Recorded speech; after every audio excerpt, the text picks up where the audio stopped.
Karibu kwa mara nyingine tena mtazamaji wa The World News katika kipindi hiki cha ulimwengu wa siasa. Mimi ni Adam Hussein.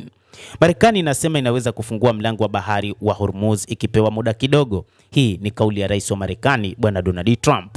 Rais wa Marekani Donald Trump amesema Marekani inaweza kufungua mlango bahari wa Hormuz ikipatiwa muda kidogo tu, huku shinikizo likiongezeka kwa utawala wake kupata suluhisho la haraka la vita dhidi ya Iran. Trump amesema hayo kupitia ujumbe kwenye tovuti yake ya mitandao ya kijamii ya Truth Social, akiandika kuwa muda kidogo zaidi tunaweza kufungua kwa urahisi njia ya Hormuz, kuchukua mafuta na kupata utajiri. Itakuwa mafuta mengi kwa dunia, anasema rais huyo wa Marekani Bwana Donald Trump. Trump ametoa maoni tofauti kwa mara kwa mara kuhusu jinsi ya mlango wa bahari wa Hormuz unavyoweza kufunguliwa tena, akidokeza kwamba mataifa ya magharibi yanapaswa kuhakikisha kuwa usambazaji wa mafuta unapita katika eneo muhimu kwa kutumia njia za kijeshi. Iran imefunga kwa ufanisi mlango wa Hormuz, njia muhimu ya usafiri wa majini duniani kote, na kulipiza kisasi mashambulizi ya Marekani na Israel yaliyoanzishwa mwishoni mwa Februari. Hata hivyo, kumekuwa na mikakati ya kushangaza iliyofanywa na Iran dhidi ya Marekani pamoja na Israel, hasa kwa kuzingatia vita vinavyoendelea. Wakati Marekani na Israel zilipoanzisha mashambulizi ya pamoja dhidi ya Iran mnamo Februari 28, swali kubwa lilikuwa vita hivi vingedumu kwa muda gani? Hata hivyo, hali ilionekana kuendelea siku hadi siku, wiki na sasa miezi, bila kuwa na muda maalum wa kumalizika kwa vita hivyo.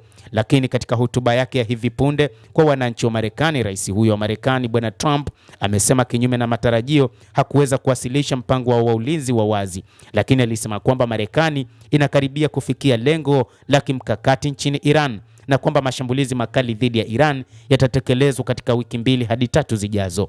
Alitishia kuirudisha Iran kwenye enzi za kizamani, akisema kwamba kinachoenda kuitokea Iran ni kurudishwa katika enzi za kizamani za kutokuwa na maendeleo, lakini pia akishindwa kueleza mikakati ya kuweza kuiharibu Iran kama ambavyo anadai. Soko la mafuta na hisa ambalo lilikuwa na matumaini katika hotuba yake kwa umma lilijibu mara moja, na sio tu kwamba bei ya mafuta ilipanda kwa kasi duniani kote, lakini masoko ya Asia ikiwa ni pamoja na yale ya Marekani pia yalipungua. Balozi wa zamani wa Marekani katika NATO Ido Delda alijibu hotuba hiyo akisema kuwa kauli ya Trump imezua mashaka kuhusu malengo ya vita na kuacha maswali kadhaa muhimu bila majibu, ikiwa ni pamoja na kwa nini Marekani bado inaendelea na operesheni za kijeshi nchini Iran, ili hali kama Trump alivyosema kuwa uwezo wa nyuklia, jeshi la majini na makombora ya Iran umeharibiwa. Hata hivyo, hata wakati huu ambapo rais huyo wa Marekani Bwana Donald Trump anaposema kwamba anahitaji muda mfupi tu kufungua mlango bahari wa Hormuz, bado kumekuwa na maswali mengi kwamba hakutakuwa na uwezekano wa rais huyo wa Marekani kuweza kufanya jambo katika kipindi kifupi ambacho hakukitaja ni cha muda gani, licha ya siku za hivi karibuni kusema kwamba ana uwezo wa kuishambulia Iran kwa muda mfupi sana uliosalia wa wiki 3 hadi 4. Lakini bado kumekuwa na maswali mengi kwa watu wengi duniani kwamba siku hizo zinaweza zikawa miezi mingine ya vita, na hili linazua wasiwasi mkubwa katika nchi mbalimbali duniani na kwa wananchi wa Marekani. Mtazamaji wa The World News, hayo ndio tuliokuwa nayo.